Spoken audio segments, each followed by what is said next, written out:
Good morning. Today's topic is Trividya Nadi. Trividya Nadi and Sat Chakra. These are two topics which are included in the syllabus of Rachna Sarir and are considered to be apart from neuroanatomy or nervous system of human body.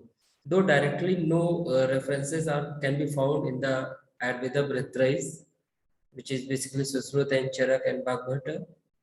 But these are included in syllabus to fulfill the total topic of anatomy, basically including the nervous system or controlling body of the body. So these topics, Trividya Nadi and Sat Chakra, are basically coming from Tantra Sarira. Tantra Sarira means which is going to be controlling power of the body. That is nervous system, that's what it is called. And these are from the subtle anatomical part. Means this can't be seen by the gross eyes or naked eyes, but they are to be understood by seeing their different functions. So we can keep this into physiological and anatomical concept of Ayurveda also. That is Trividya Nadi and the Sat Chakra. What is Nadi first of all? Nadi can be simply understood by a tube or pipe, any tube or pipe which has hole, which is hollow in between. Nadi also means movement. In the Rig Veda, it means stream, means continuous stream of flow. In yoga, nadis are the channels of Kundalini's energy. The nadis thus are channels, but not only the nerves or snayu. So these are actually all the channels which are flowing with some type of energy inside the body can be considered as nadi. Yoga nadis are the channels of mind and the channels of chit, the feeling of self or being. So in yoga, we want to understand ourselves, our own body. So these nadis in the concept of yoga are channels of flow of energies which make our mind to feel the other parts of the body also. Tantra Yoga identifies 14 principal nadis, though there are many other concepts, many different concepts are there which have some different type of numbers of nadis, but all of them says one thing confirmly that among them, the three are the most important. Shiv Samhita says there are total 3,50,000 nadis. According to their Buddha nadis, that can be divided into three parts: Chitrani, which is Sattva, Vajrani, which is Raja, and Sukshma, which is considered to be Tamo. On the basis of Guna, we can divide into three. There are certain other references like Gorak Samhita, there are 10 principal nadis, but again, among them, the three are the more important. Shiv Samhita also says about the 14 principal nadis, though total is 3,50,000. And there, this particular we are going to describe in detail also.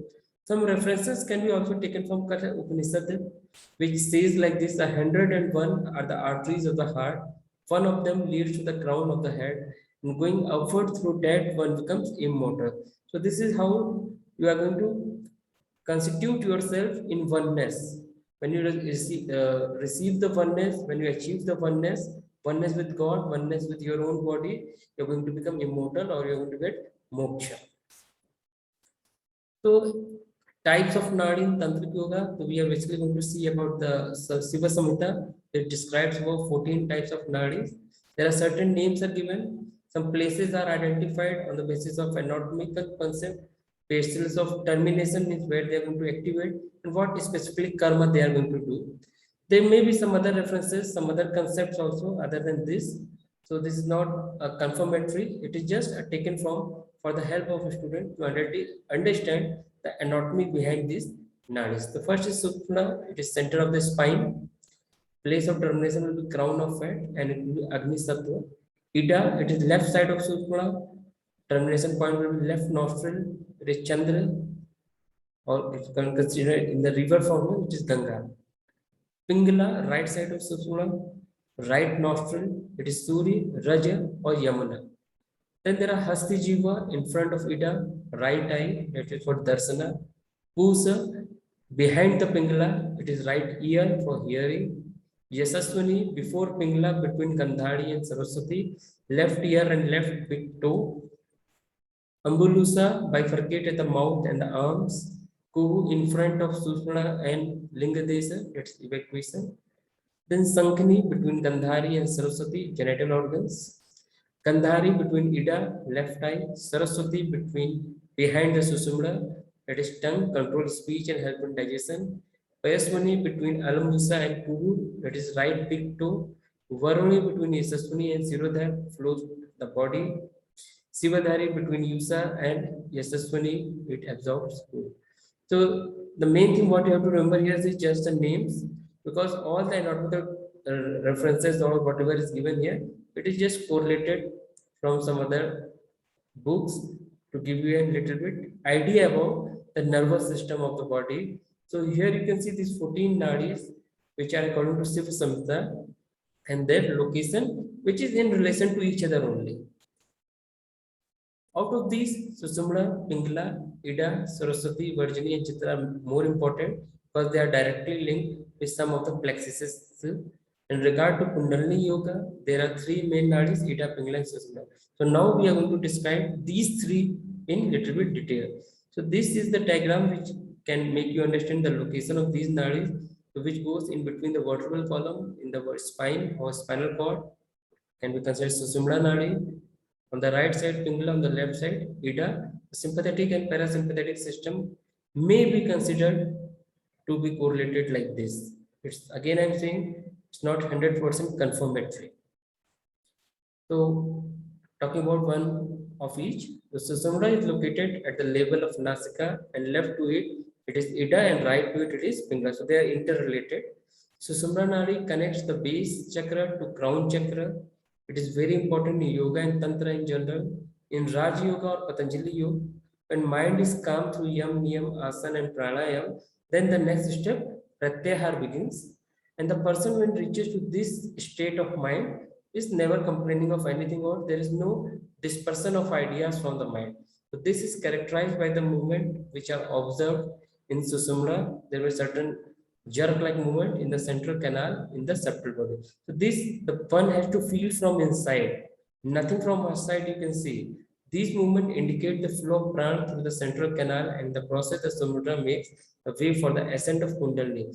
Kundalini is this power or Shakti which has to be reached to the crown of the area of the body to give one ultimate aim of moksha. So Sumra again is the central channel in the center of the ascent. It is the power which sustains our evolution and guides us consciously or unconsciously towards the higher awareness of Sahasra. So Sumra is the medium for the Kundalini energy that runs along our spine and up to the crown of our head. It flows directly upward and downward between Ida and Pingala, coursing through the different chakras, plexuses. The mouth are opening to the Susumna channel as well as Chitarani Nadi and other finer nadis that are within the Susumna associated at the roots, located at the perineum between the genitals and the anus. So basically, you can understand this is can be correlated with the spinal cord, from where the different nerves are coming out, which are guiding or controlling the all the systems of our body. Prana flowing in the Susumna brings a great feeling of joy and can be easily confused with Kundalini awakening. Both Prana and Kundalini are the forms of universal energy of Shakti. So here, at this stage, it is still Prana that is flowing in the Susumna. However, if this knowledge and ability to focus on Susumna Nadi was not gained until the death, then the consciousness of this person will come out of the body through a different Nadi and will be integrated in one of the numerous words of expression according to level of vibration and spiritual evolution. So all these things are actually subtle, and one has to feel them rather to see them. Okay, so this is about the Susumna. Then comes the Pingala. It is associated with solar energy. Its temperature is heating and courses from left testicle to the right nostrils. These all things I'm giving you on the basis of the text given in classical text only. Okay. It corresponds to the river Yamuna. The Ida and Pingala nadis are often seen as referring to the two hemisphere of the brain or parasympathetic and sympathetic system of ANS or autonomic nervous system. Pingala is the extroverted solar nadi and correspond to the left hand side of the brain. Ida is the introverted lunar nadi and refer to the right side of brain. Pingala nadi is denoted as fiery red, Rudrarupi, Agni in its nature, hence called as Suryanari. The god of Pingala with his 12-fold effect is located at the root of Merudand in the lower part, and the color of Pingala is whitish red. Talking about Ida, it is associated with lunar energy. The word Ida means comfort in Sanskrit. Ida has a moon-like nature and female energy with a cooling effect. It courses from the right testicle to the left nostril and correspond to river Ganges. Nadi controls the mental processes while Pingala Nadi controls all the vital processes. Nadi emerging from left testicle passes to the right nose and the Nadi emerging from the right nasca passes through the left nose. Ida is ascending Nadi and Pingala is descending Nadi. The color of Nadi resembles to their white lotus. God of Ida has eightfold effect on the body and nourishes the body through the sprinkling nectar. So here we can simply understand like parasympathetic and sympathetic system of the body. One which prepares us for emergency, it is activated. One which make us normal back. That's why Ida and Pingala, one is solar energy, one is lunar energy, one is calm in effect, one is hot in effect. So these from there we can understand a little bit about the order. Basically, yoga also tells us to control our autonomic systems. That's why here also these controlling powers, which are named Sushumna, Ida, and Pingala, can be understood separately also, or if you want to correlate them with some anatomical features, so it can be easily correlated with autonomic nervous system and its different parts. Okay. Function and activities. So all these functions, what we are going to talk again, will be of subtle type, energy type, which are more described in the Yoga Tantra. So nadis are throughout to carry a life force called as prana. Prana basically is vital force. Whatever is needed to live, that is called as prana. It can be oxygen level, it can be food, it can be different. 12 prana has been described in Ayurveda. In particular, prana, active force is supposed to circulate inside the pingala, while apana or passive is supposed to circulate inside the ida. Inside Sushumna is supposed to circulate Kundalini, which is a type of power or Shakti when awakened. The Ida and Pingala nadis are often seen as referring to the two hemispheres of the brain. Pingala is extroverted, solar, correspond to the right hand side of the body and left hand side of the brain. Okay. Body will be right, brain will be left. Ida is introverted, lunar nadi correspond to the left hand side of the body and right side of the brain, that is contralateral. That these two nadis are believed to be stimulated through different pranayam practices, including Nadi Sodhan Pranayam, very famous term, Nadi Sodhan Pranayam, which we do from inhale from one nostril and exhale from other nostril, okay, which involves alternate breathing through the left and right nostril, which would alternately stimulate respect to the left and right side of the brain. The rhythmical breathing and spatial breathing techniques are supposed to influence these nadis or energetic currents inside our body also. According to this type of interpretation, which is in the yoga interpretation, the breathing techniques will purify and develop these two energetic currents and will lead to the breathing special exercises whose goal is to awake Kundalini of power within self among the seven Nadi chakra or Sat chakra, which we are going to describe in some other lecture. Of seven, four are in the trunk of the body, two in the head, and there is one in the neck. The chakra is the power center associated with the subtle body of man. Each chakra is ruled by an Ikasana, goddess of Parasakti. These chakra basically can be correlated with the plexuses, which again gives a bunch of nerves which are controlling the different appendages of the body.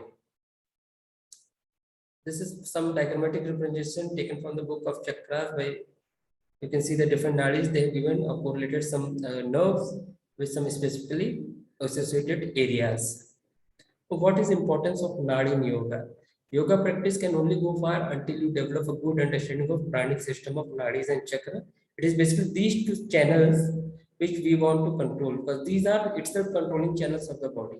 All yoga asanas, pranayam, mudras, and bandh are performed to stimulate the flow of prana through the nadis and activate the chakra. And all of these are the ultimate intention of awakening the Kundalini Shakti, the evolutionary energy in the body.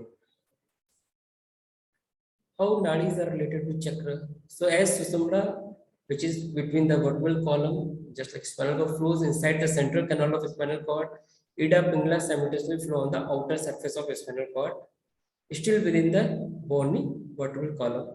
Ida Pingala and Sushumna nadi begins in the Mooladhara chakra, which is the most basic chakra in the pelvic floor. From there, Sushumna flows directly upward within the central canal, while Ida and Pingala passes left and right.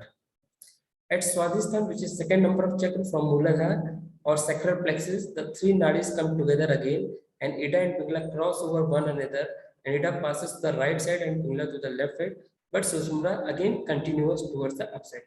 The three nadis come together again in Manipur chakra, which is solar plexus, and ultimately, finally, the Pingala, Ida, and Sushumna meet in the pineal gland, which is Agya chakra.